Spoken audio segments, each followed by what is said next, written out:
ተመልካቾቻችን ወደ ሌላኛው በዝርዝር ወደምንመለከተው ወቅታዊ ጉዳይ እንለፍ። በዓለም ባንክ የ2026 የዓለም ኢኮኖሚ ትንበያ ሪፖርት መሰረት የኢትዮጵያ ኢኮኖሚ እንደ አውሮፓውያን አቆጣጠር በ2025 የ7.2 በመቶ እድገት በማስመዝገብ በምስራቅ አፍሪካ ቀዳሚነቱን የያዘ ሲሆን ይህም በግብርና ስኬት፣ በወርቅ ምርትና በኤሌክትሪክ አቅርቦት መሻሻል የመጣ ነው ተብሏል። ምንም እንኳን የአፍሪካ ቀጠናዊ እድገት ወደ 4 በመቶ ከፍ ቢልም የኢትዮጵያ እድገት ከሳህራ በታች ካሉ ሀገራት አማካይ እድገት እጅግ የላቀ ስለመሆኑ ተገልጿል። በዓለም አቀፍ ደረጃ ደግሞ የንግድ ፖሊሲ ለውጦች፣ የጂኦፖለቲካዊ ውጥረቶችና የለጋሾች እርዳታ መቀነስ ለታዳጊ ሀገራት የኢኮኖሚ መረጋጋት ዋና ስጋቶች ስለመሆናቸውም ተመላክተዋል። ባልደረባችን አጥናፉ አበራ በዚህ ሪፖርት ላይ ተጨማሪ መረጃ አካቷል። የዓለም ባንክ የዓለም ኢኮኖሚ ተስፋዎች ወይም ግሎባል ኢኮኖሚክ ፕሮስፔክትስ በሚል ከሰሞኑ ባወጣው ሰፊ ሪፖርቱ የዓለምን ኢኮኖሚ ጉዞ ካለፈው ዓመት አፈጻጸምና ከወደፊቱ ስጋቶች አንጻር ዳስሶታል። ኢትዮጵያን ጨምሮ ከሳህራ በታች ያሉ የአፍሪካ ሀገራትን ኢኮኖሚ መልክም በዝርዝር ተመልክቷል። በሪፖርቱ መሰረት ከሳህራ በታች ያሉ የአፍሪካ ሀገራት የቀጠናው አጠቃላይ እድገት እንደ አውሮፓውያን አቆጣጠር በ2025 ወደ 4 በመቶ ከፍ ማለቱ ታይቷል። ለዚህም በብዙ ሀገራት የታየው የዋጋ ግሽበት መቀነስ እንዲሁም እንደ ወርቅና ቡና ያሉ ምርቶች በዓለም ገበያ ያላቸው ዋጋ መጨመር በዋና ምክንያትነት ተጠቃሽ ናቸው። የአገሪቱ የኢኮኖሚ ቁንጮ ናት የምትባለው ናይጄሪያ በነዳጅ ገበያ መሻሻል ምክንያት የ4.2 በመቶ እድገት ስታሳይ፣ ደቡብ አፍሪካ በበኩሏ እንደ አውሮፓውያን አቆጣጠር በ2025 የኢኮኖሚ እድገቷ ወደ 1.3 በመቶ ከፍ ብሎ ታይቷል። ለእድገቷ እንደ ምክንያትነት የተጠቀሱትም አስተማማኝ በሆነ የኤሌክትሪክ ኃይል አቅርቦት፣ ከፍተኛ ግብርና ምርት በመገኘቱና የንግድ ዘርፍ በማገገሙ ነው ተብለዋል። በምስራቅ አፍሪካ ቀጠና ኢትዮጵያ ከጎረቤቶቿ አንጻር የላቀ እድገት እያሳየች መሆኑም ተመላክቷል። ምስራቅ አፍሪካዊቱ ሀገር ሩዋንዳ በበኩሏ የ7 በመቶ እድገት በማስመዝገብ ከኢትዮጵያ ጋር የምትቀራረብ ሲሆን ዩጋንዳ በ6.3 በመቶ እንዲሁም ኬንያ በ4.9 በመቶ እድገት ይከተላሉ።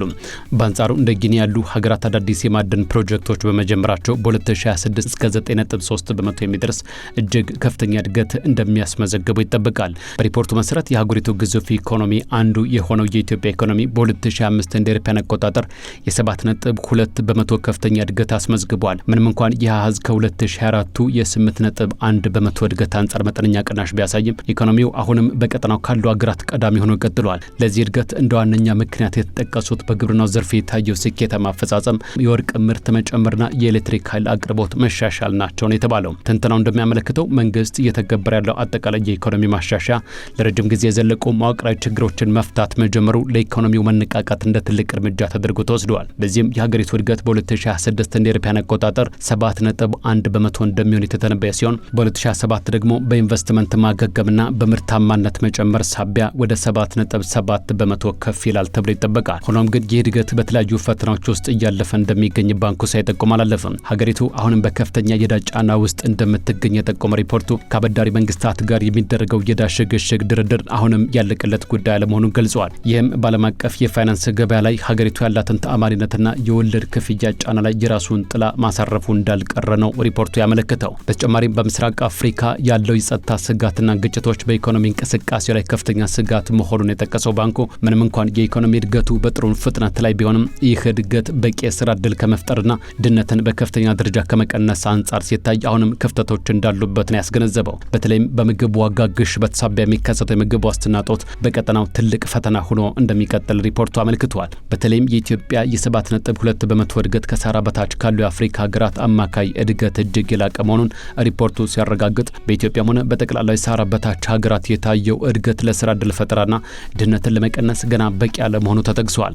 ከፍተኛ የህዝብ ቁጥር እድገት ባለባቸው እንደ ኢትዮጵያ ባሉ ሀገራት የነፍስ ወከፍ ገቢ እድገቱ አዝጋሚ መሆኑ አሁን ማሳሳቢ ጉዳይ እንደሆነ ዓለም ባንክ ጠቅሷል።